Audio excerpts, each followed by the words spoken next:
Manipulating molecules, that's what chiefs say. No Gucci on, still tailor-made the G-way. Apocalypse, yeah, I'm thugged out. Since you was in your mama backyard building a clubhouse. I'm here now, it's time to let me in. You're praying that I lose, but I was born to win.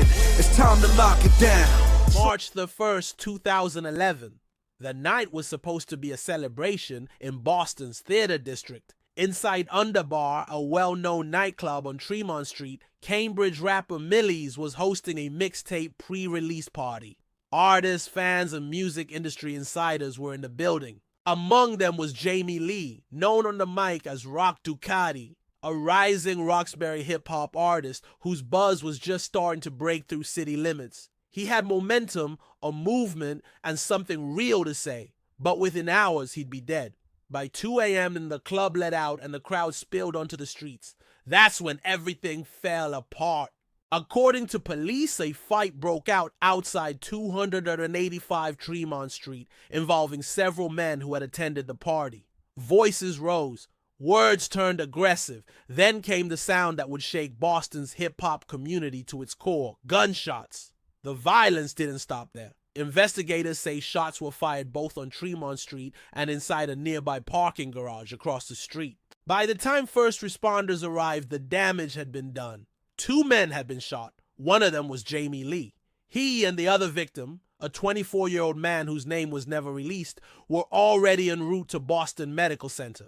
Jamie didn't make it. He was pronounced dead that night. He was just 29 years old. Jamie's murder sent shockwaves through Boston, not just because of who he was, but how it happened. It wasn't a back alley or a hidden corner of the city. It happened in one of the busiest neighborhoods in Boston, surrounded by hundreds of people. And yet, not a single person has ever come forward to identify his killer.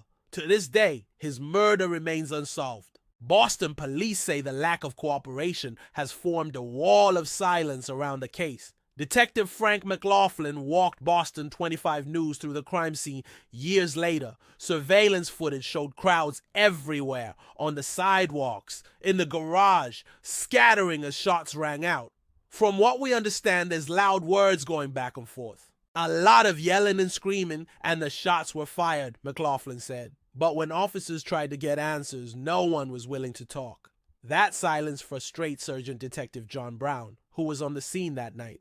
"We just can't get the information. Whether it's directly to us or through our Crime Stoppers tips, we've got nothing," he said. And we need that information to hold someone accountable for what they did.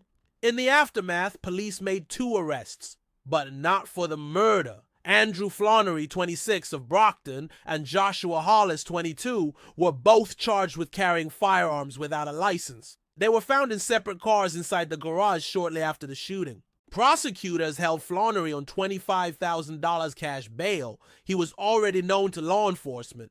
Hollis, reportedly a friend of Jamie Lee, was held on $10,000 bail.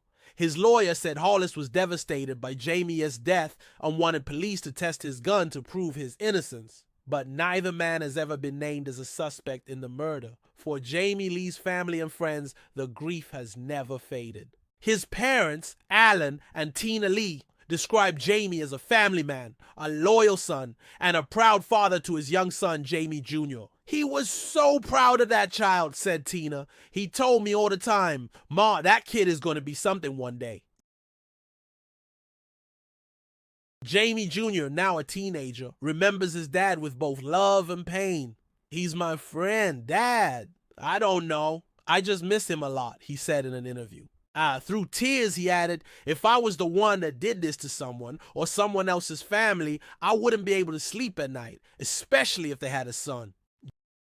Jamie's death didn't just leave a hole in his family, it left one in Boston's music scene. He was part of the Life4Life Records collective, alongside artists like Mass Bike Miles, Stax Hustles, and his brothers Brandon, Lee Boy Lee, and Alan Keon, Smoke Bulga Lee. "He told me, 'We're gonna make this happen, bro,'" Smoke recalled.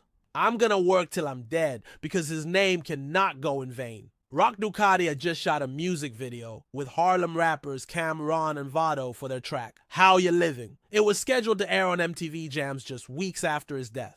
He had an album on the way titled Endangered Species, a fitting name for an artist whose voice was rare, passionate, and unapologetically honest. Cambridge rapper Millyz, who had worked with Jamie that very night, said it best. He was a conscious rapper.